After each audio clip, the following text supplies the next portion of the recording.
رمضان شریف میں ایک جماعت زیادہ ہوتی ہے اور دنوں کے مقابلے میں 20 رکعت تراویح آپ پڑھتے ہیں جماعت کے ساتھ. تراویح جماعت کے ساتھ ادا کی جاتی ہے. اب پوچھئے علماء کرام سے کہ کیا سرکار کے زمانے میں یہ تراویح جماعت کے ساتھ ہوئی؟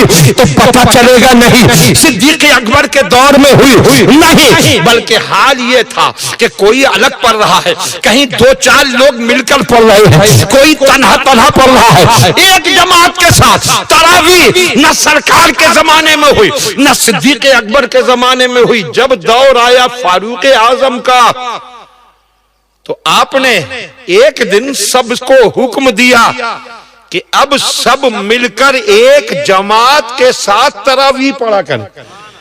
ایک تراویح قائم کر دی.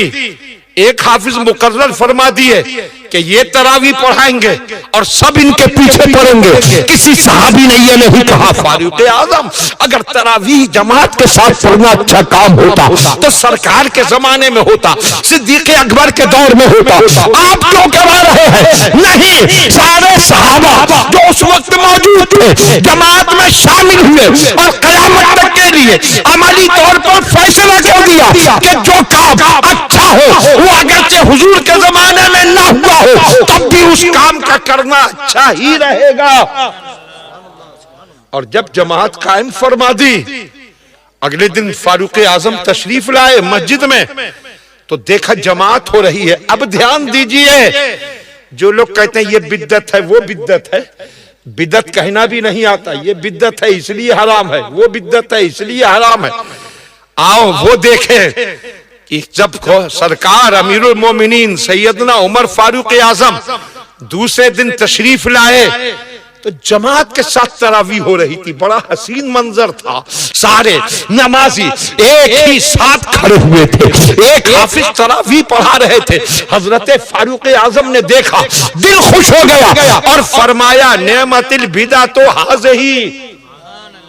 حدیث پاک کے یہی الفاظ ہیں، دھیان دیں، توجہ سے سنیں.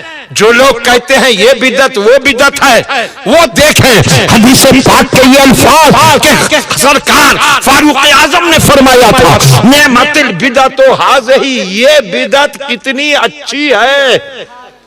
ارے بولو سبحان اللہ. فرمایا یہ بدعت کتنی اچھی ہے. جو خود کو اہل حدیث کہتے ہیں وہ 2-4 الٹی پلٹی حدیثیں یاد کر کے اور ان کے ذریعے لوگوں کو بہکا کر اپنے کو اہل حدیث کہلاتے ہیں. آؤ حدیث دیکھو، یہ حدیث پاک ہی ہے. فاروق اعظم نے یہ کہہ کر کہ یہ بدعت کتنی اچھی ہے قیامت تک کے لیے اعلان فرما دیا کہ ہر بدعت بری نہیں ہوا کرتی. جو اچھا کام ہے وہ بدعت بھی ہو تب بھی شریعت کے نزدیک اچھا ہی رہا کرتا ہے.